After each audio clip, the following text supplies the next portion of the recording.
keep dancing all night long.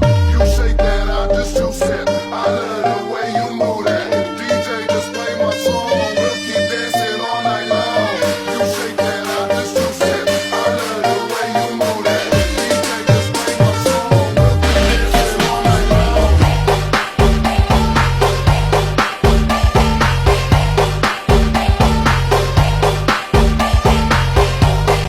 Baik, saya Horatul Fadilah, NIM 579. Di sini akan menjawab pertanyaan dari kelompok lain.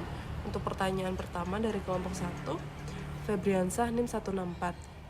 Di slide produksi pada Toyota terdapat 5 perbedaan utama produksi kendaraan Toyota di Jepang dan juga di Indonesia. Bagaimana hal tersebut bisa mempengaruhi perusahaan?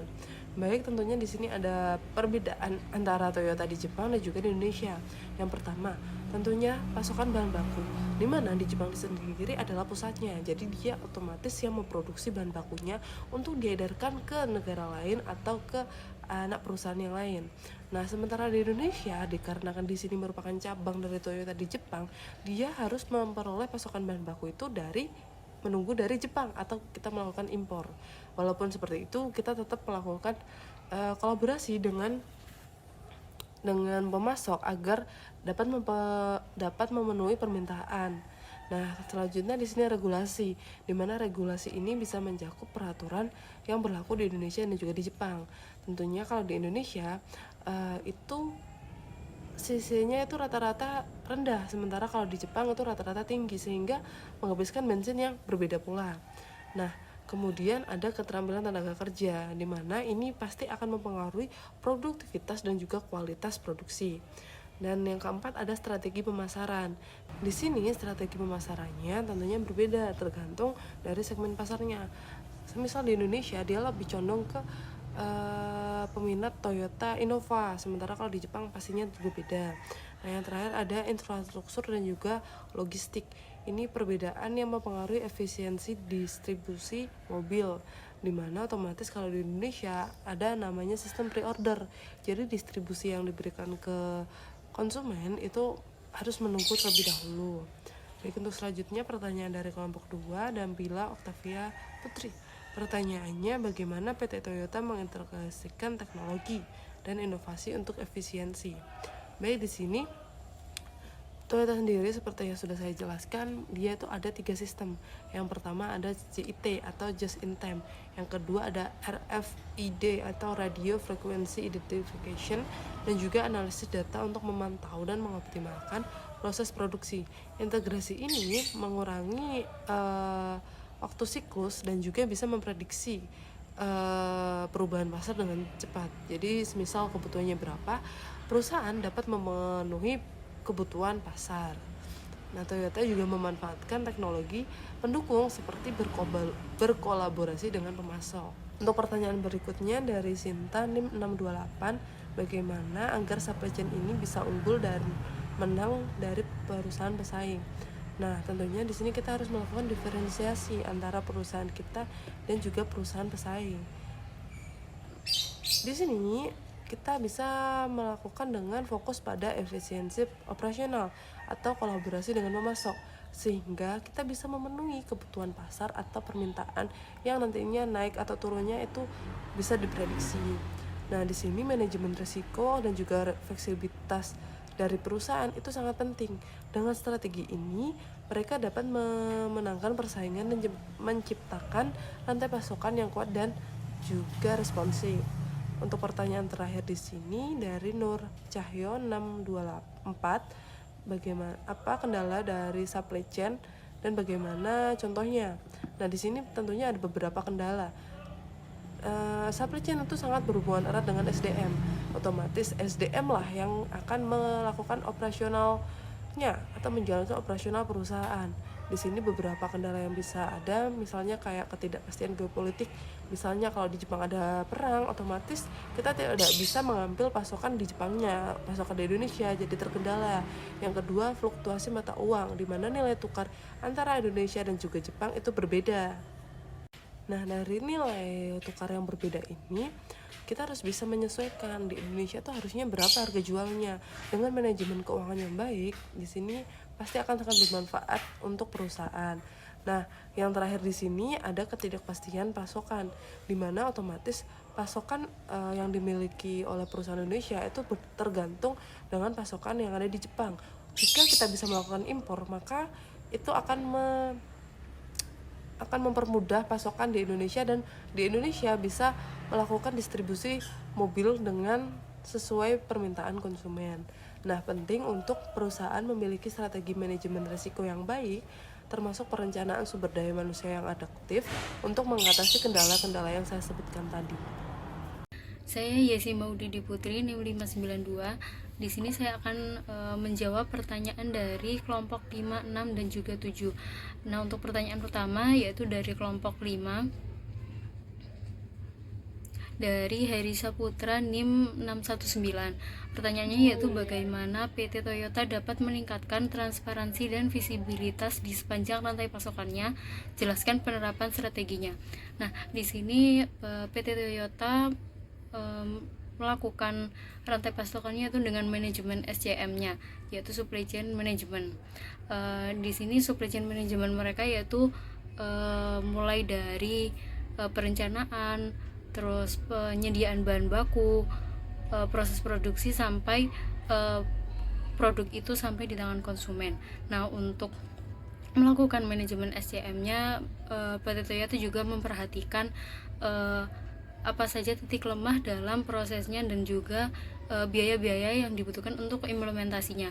Nah, untuk strateginya sendiri, PT Toyota melakukan beberapa cara. Yang pertama yaitu mereka menggunakan beberapa pemasok, tidak hanya satu pemasok saja. Jadi PT Toyota menggunakan beberapa pemasok untuk penyediaan bahan baku mereka, dan juga selain itu mereka juga bekerja sama dengan vendor untuk penyediaan bahan baku, alat, dan juga lain-lain. Mereka bekerja sama dengan vendor, dan mereka memperhatikan arus informasi dan finansial.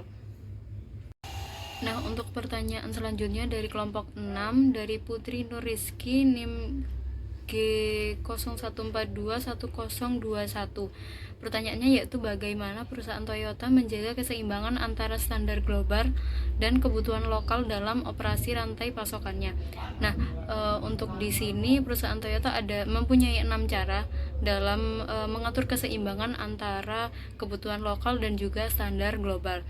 Yang pertama yaitu desain produk global. Jadi PT Toyota kan menyesuaikan standar dari secara global atau internasional itu bagaimana, tapi juga mereka melihat juga perbedaan-perbedaan budaya dan juga sosial dari beberapa negara. Apakah itu perbedaan dari kebutuhan per negara kan pastinya berbeda, dan juga perbedaan budaya pada setiap negara juga sendiri berbeda. Yang kedua yaitu desain proses global dan teknologi. Jadi PT Toyota menggunakan teknologi informasi dan komunikasi untuk mengelola operasi global mereka. Nah, di sini kan teknologi dapat memudahkan PT Toyota dalam mengintegrasikan rantai pasokan untuk menyeimbangkan antara kebutuhan lokal dan juga standar global. Yang ketiga yaitu analisis lokasi fasilitas global. Di sini PT Toyota mempertimbangkan berbagai faktor seperti ekonomi nasional, tingkat inovasi, dan kebutuhan pasar saat memilih lokasi untuk fasilitas. Selanjutnya yaitu yang keempat, PT Toyota ini menghadapi pelanggan itu dengan memastikan bahwa produknya ini benar-benar sesuai standar nasional. Jadi mereka memiliki quality control yang juga cukup kuat untuk memastikan produk yang akan diekspor ke luar negeri atau ke beberapa negara lainnya itu sudah terstandarisasi. Nah, yang terakhir yaitu pengembangan rantai pasokan lokal. Jadi PT Toyota juga bekerja sama dengan pemasok-pemasok lokal untuk menjaga keseimbangan antara kebutuhan lokal dan juga standar global. Nah, hal ini juga memungkinkan perusahaan untuk menjaga rantai pasokan yang efisien dan mencapai kebutuhan pasar lokal. Nah, untuk pertanyaan selanjutnya yaitu dari kelompok 7 dari Siti Nur Lailatul, NIM 623. Untuk pertanyaannya, apa strategi perusahaan Toyota dalam merespon perubahan regulasi atau kebijakan yang dapat mempengaruhi operasi global dan rantai pasokan. Nah, di sini perusahaan Toyota ada beberapa strategi. Yang pertama yaitu memantau perubahan regulasi. Jadi perusahaan Toyota selalu memantau apa-apa saja perubahan atau adanya rombakan regulasi secara global ataupun lokal. Jadi hal ini itu digunakan perusahaan agar tahu apakah mereka harus mengganti strategi mereka ke strategi yang baru atau tidak. Yang kedua yaitu mengkoordinasikan dengan pemasok dan penyedia layanan. Jadi semisal ada strategi yang harus diubah karena ada perubahan regulasi, maka mereka harus juga mengkomunikasikan lagi kepada penyedia layanan atau pemasok mereka. Jadi adakah peraturan kerjasama baru antara kedua belah pihak. Untuk yang ketiga yaitu menggunakan teknologi informasi. Di sini PT Toyota menggunakan teknologi informasi dan komunikasi untuk mengelola operasi global dan rantai pasokan. Teknologi ini memungkinkan perusahaan untuk memantau dan mengendalikan rantai pasokan secara real time, sehingga perusahaan bisa mengadaptasi dengan cepat apakah perubahan regulasi maksudnya untuk mengubah strategi mereka. Nah, selanjutnya yaitu mengembangkan sistem manajemen rantai pasokan. Jadi PT Toyota itu telah menerapkan manajemen supply chain management dengan mengoptimalkan rantai pasokan dan menjaga keseimbangan antara standar global dan kebutuhan lokal. Jadi dengan mengelola dan mengembangkan SCM mereka, PT Toyota dapat memastikan aliran material dan produk berjalan dengan lancar.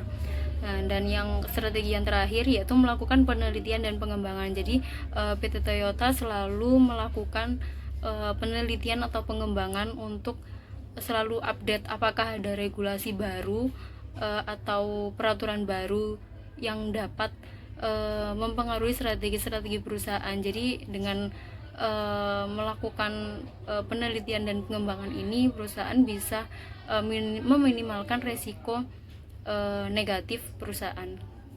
Terima kasih. Assalamualaikum warahmatullahi wabarakatuh.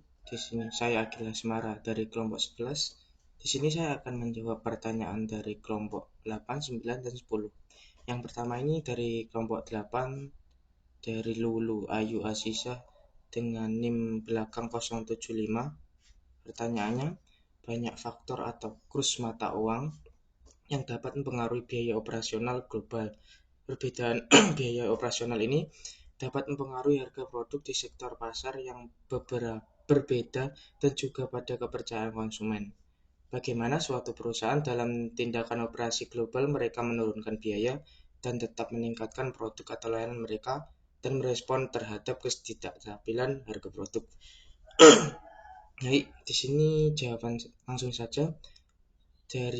Untuk masalah ketidakstabilan harga karena kurs mata uang itu tersendiri dan perusahaan itu tetap bisa menurunkan biaya operasionalnya, itu bisa dilakukan dengan berbagai cara. Cara pertama yaitu perusahaan menerapkan manajemen risiko mata uang dengan membuat kontrak forward. Kontrak forward ini adalah suatu perjanjian antara dua pihak yang ingin bertransaksi dan pada tanggal tertentu itu, dan juga mereka itu menentukan harga yang telah disepakati pada tanggal itu juga. Jadi semisal ada perusahaan A ini dari perusahaan Amerika dan melakukan transaksi ke negara Eropa. Jika ada fluktuasi mata uang itu, maka hal itu tidak akan menjadi masalah karena perusahaan A ini sudah melakukan kontrak forward tersebut. Nah, dengan hal ini, maka dapat melindungi perusahaan dari fluktuasi mata uang itu. Nah, selain itu, perusahaan dapat melakukan cara lain seperti diversifikasi rantai pasokan. Jadi perusahaan jangan hanya bergantung pada satu pemasok saja, tapi melakukan diversifikasi atau kemitraan kepada pemasok lain. Contohnya itu perusahaan dapat membangun suatu kemitraan dengan pemasok di berbagai negara atau wilayah yang memiliki kestabilan ekonomi yang baik. Nah, dengan hal itu, maka perusahaan dapat mengurangi resiko yang tadi, gangguan mata uang tadi, dan perusahaan dapat meningkatkan biaya, tetap meningkatkan produk dengan biaya yang minim gitu. Untuk selanjutnya yaitu kelompok 9 dari Novita Agustina Putri dengan NIM belakang 616. Pertanyaannya, bagaimana sistem manajemen rantai pasok Toyota Indonesia dan Toyota Jepang memastikan ketersediaan stok cadang dan dukungan purna jual di wilayah yang terjangkau? Dan apa strategi spesifik yang diimplementasikan untuk menjaga kepuasan pelanggan di tingkat lokal dan global, serta sejauh mana efektivitas strategi ini tergantung pada koordinasi antara rantai pasokan lokal dan global perusahaan? Saya langsung menjawab. Sistem manajemen rantai pasok yang dipakai Toyota Jepang dan maupun Indonesia itu sangat terfokus pada ketersediaan suku cadang dan dukungan layanan dari purna jual itu sendiri. Jadi Toyota itu memastikan ketersediaan suku cadangnya dengan menerapkan konsep JIT atau just in time di seluruh rantai pasokan mereka, yang memungkinkan pengiriman suku cadang secara tepat waktu tanpa menumpukan stok yang besar di perusahaan mereka. Selain itu, Toyota juga menggunakan sistem informasi interintegrasi untuk memonitor persediaan dan permintaan secara real time. Sistem ini itu sistem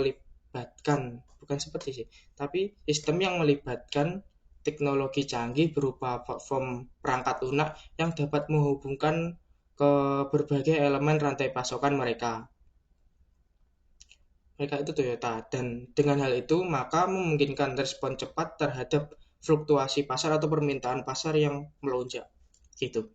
Dan untuk strategi yang dilakukan untuk menjaga kepuasan pelanggan itu, Toyota itu melibatkan penerapan standar kualitas yang tinggi dalam produksi serta layanan purna jual yang responsif terhadap kebutuhan konsumen tersebut. Dan untuk keefektifannya sendiri dari strategi tadi itu sudah cukup sangat efektif ya. Ini dibuktikan oleh produk-produk Toyota yang selalu ramai peminatnya gitu. Dan terakhir dari kelompok 10 oleh Salsa Fadila Putri Jayanti dengan NIM 613.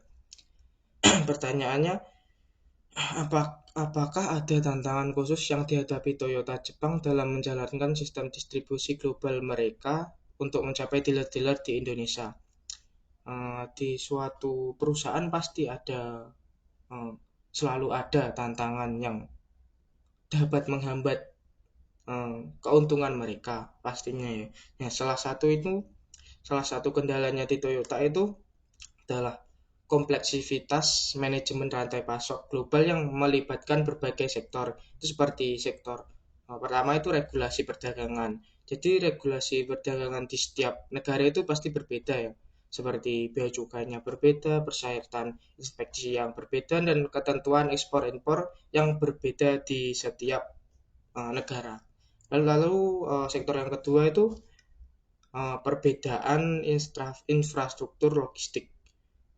Ini mencakup seperti perbedaan ketersediaan jalan untuk distribusi dan sistem transportasi.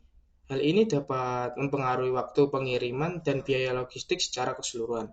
Selain itu juga pastinya fluktuasi mata uang tersendiri itu menjadi tantangan khusus yang dihadapi oleh Toyota. Begitu, terima kasih. Wassalamualaikum warahmatullahi wabarakatuh. Assalamualaikum warahmatullahi wabarakatuh. Saya Miftahul Huda akan menjawab pertanyaan dari kelompok 12, yang dimana bagaimana menurut kelompok Anda regulasi perdagangan internasional dapat mempengaruhi operasi global dan suatu perusahaan. Nah, menurut kelompok kami, regulasi dan operasi global sangat mempengaruhi ketika perusahaan ingin masuk ke ranah internasional, yang dimana regulasi tersebut harus diperhatikan sebelum masuk ke ranah internasional. Nah, salah satunya seperti mengenai pengenaan tarif pada biaya impor dan ekspor atau peraturan lingkungan. Selanjutnya saya akan menjawab kelompok 13 yang dimana pertanyaan di sini adalah bagaimana Toyota mengoordinasikan rantai pasokan global mereka yang rumit dan tersebar di berbagai negara. Apa saja tantangan utama yang dihadapi dan bagaimana Toyota mengatasinya. Oke, yang pertama bagaimana mengordinasinya ya. Nah, dalam mengordinasinya di sini mungkin dari setiap manajemen tiap daerahnya memiliki dipersilahkan untuk memanage pada Toyota yang ada di berbagai daerah, yang dimana tiap manajemennya harus mengetahui regulasi-regulasi apa sih yang harus dipatuhi di negara tersebut, karena tiap negara itu berbeda-beda peraturan mereka dari segi standar kualitasnya ataupun seperti standar pengirimannya. Nah, di sini saya juga akan menjawab tentang apa saja tantangan utama yang dihadapi dan bagaimana Toyota mengatasinya. Nah, tantangan pertama yang dihadapi Toyota untuk saat ini itu dimana mereka itu tentang lingkungan, yang dimana mereka harus mencapai 0 emisi CO2, yang dimana tantangan tersebut merupakan tantangan bagi Toyota, di mana produk-produk mereka tidak mengotori lingkungan. Maka dari itu untuk mengatasi tantangan tersebut, Toyota harus mengejar atau membuat produk dengan teknologi yang dimana mereka mengutamakan ramah lingkungan, seperti berbahan dasar listrik saat ini, seperti mobil-mobil yang brand lain juga mengejar hal itu. Nah, selanjutnya adalah apa langkah-langkah Toyota dalam memastikan keberlanjutan dan tanggung jawab lingkungan dalam rantai pasokannya. Ini dari kelompok 14. Nah, Toyota menerapkan beberapa langkah seperti kebijakan global, pengembangan teknologi ramah lingkungan, Kaizen. Kaizen sendiri ada salah satu prinsip utama dalam sistem produksi Toyota yang diambil dari dua kata, yaitu Kai, yaitu perubahan, dan Zen adalah bagus. Selanjutnya adalah pengangkutan langsung dengan pelanggan, dan yang terakhir adalah inisiatif ESG. Sekian, terima kasih dari kelompok kami. Bila ada salah kata atau kekeliruan dalam jawaban kami mohon maaf. Assalamualaikum warahmatullahi wabarakatuh.